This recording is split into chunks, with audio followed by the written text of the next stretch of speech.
Video del tutorial del examen de español no me salió completo en YouTube.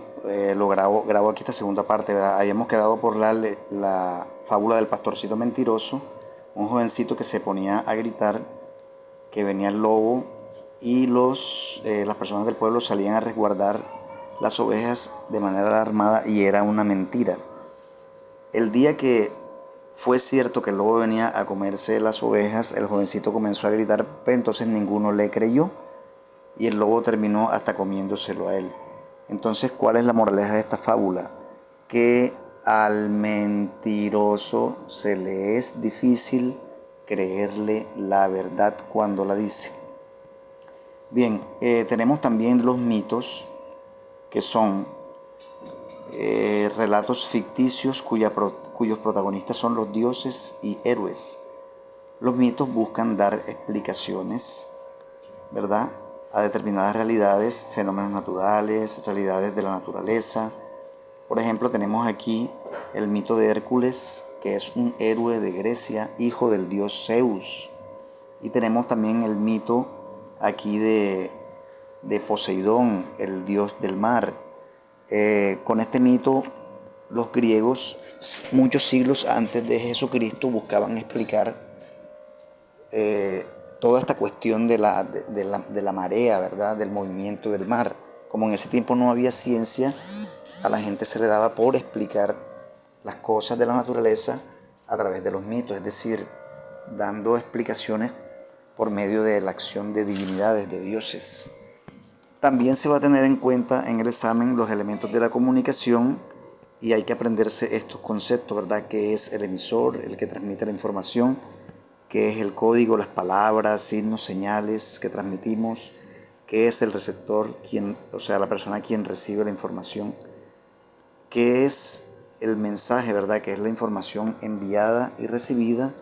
El canal, que es el elemento por medio del cual se envía el mensaje. Por ejemplo, podemos comunicarnos por medio de un celular, podemos recibir comunicación por medio de un televisor, de un radio, etc. Y el contexto, que es la situación o escenario donde se da la comunicación. Por ejemplo, yo puedo comunicarme con alguien en un salón de clases, eso sería el contexto. Puedo comunicarme con alguien en una fiesta, puedo comunicarme con alguien que en los carnavales. Y ese contexto le da una propiedad a la comunicación. Bueno, aquí nos está mostrando que el mismo emisor puede ser también el receptor y el receptor también puede hacer de emisor, ¿verdad? Porque dos personas que se comunican, ambos también pueden enviar y recibir mensajes. Tenemos también, ojo con esta imagen que va a salir en el examen, la comunicación puede ser verbal, de forma oral, ¿verdad? Como ustedes ven los muñequitos hablando. La comunicación verbal puede ser de forma escrita, por eso vemos el dibujo de la libretica con las letras escritas o el muñequito leyendo, porque eso nos da a entender que a él le están comunicando algo de manera escrita y plasmada en un libro. La comunicación puede ser no verbal, se pueden utilizar los gestos, ¿verdad? Las imágenes, miren que sin decir nada, aparece esta imagen en donde los conductores saben que deben de parar. O también esa comunicación no verbal puede ser por medio de sonido. Por ejemplo, el sonido de un timbre nos está indicando que alguien está en la puerta de nuestra casa y desea entrar. Una comunicación no verbal por medio de sonido pueden ser también las campanas de una iglesia que indican a los creyentes que se requiere la asistencia de ellos al templo o ya va a comenzar un acto religioso en el templo. Se va a tener en cuenta en el examen también la oración, que es el conjunto de palabras que tiene sentido. Aquí colocamos dos ejemplos, un conjunto de palabras que no tienen sentido, por ejemplo, las, ellas, estaba, casa, ¿eso qué sentido tiene? No hay ningún significado ahí. En cambio, en el segundo conjunto de palabras, el gato lame sus garras, eso sí tiene sentido y eso sí es una oración. También se van a tener en cuenta para el examen el concepto de sustantivo, que es la palabra en la oración que indica persona, animal o cosa. Por ejemplo, la araña teje la red. Bueno, aquí nos damos cuenta que la araña es el sustantivo, está señalado de color rojo, ¿verdad? Porque es la persona, animal o cosa, y está tejiendo la red. Aquí tenemos el ejemplo del sustantivo de otra oración. José quiere mucho a su perro. Aquí el sustantivo es José, pues obviamente es una persona, pero aquí pasa algo, que aparece la palabra perro, y como el sustantivo también puede ser un animal, entonces podríamos decir que sustantivo también es un perro. Pero cuando eso pase en una oración debemos tener en cuenta lo siguiente. El sustantivo en la oración es la persona, animal o cosa, pero aquella de la cual se dice algo. Por ejemplo, del perro aquí no se está diciendo nada, que en este caso sería un animal.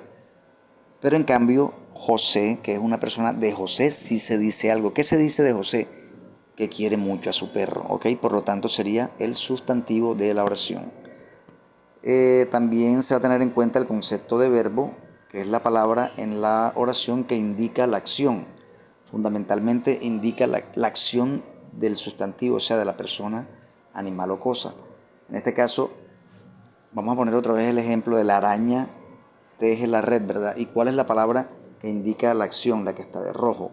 Ese es el verbo, teje. ¿Por qué? Porque el sustantivo está haciendo algo. En este caso es una araña que está tejiendo una red. Bien, sujeto y predicado.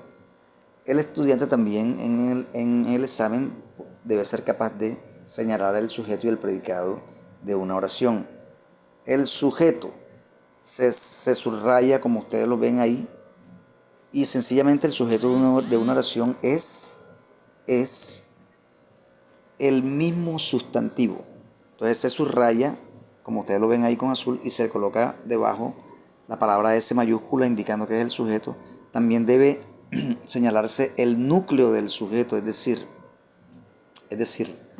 el mismo sustantivo. Se le coloca las iniciales N.S, núcleo del sujeto. También se subraya el predicado, que es esa parte de la oración donde está el verbo. Ahí aparece ladra, ¿verdad? En rojo. El resto de las palabras también pertenecen al predicado, mucho por la noche. Entonces eso se subraya, se coloca una P mayúscula, y también se indica el núcleo del predicado, que es el mismo verbo, o sea, la palabra que indica acción. Bien, se van a tener en cuenta también en el examen el concepto de artículo. ¿Qué es un artículo en la oración? Es aquella palabra en la oración colocada antes del sustantivo que define su número y género. Entonces, ¿cuáles son los artículos de una oración? Está el, la, las, los, un, una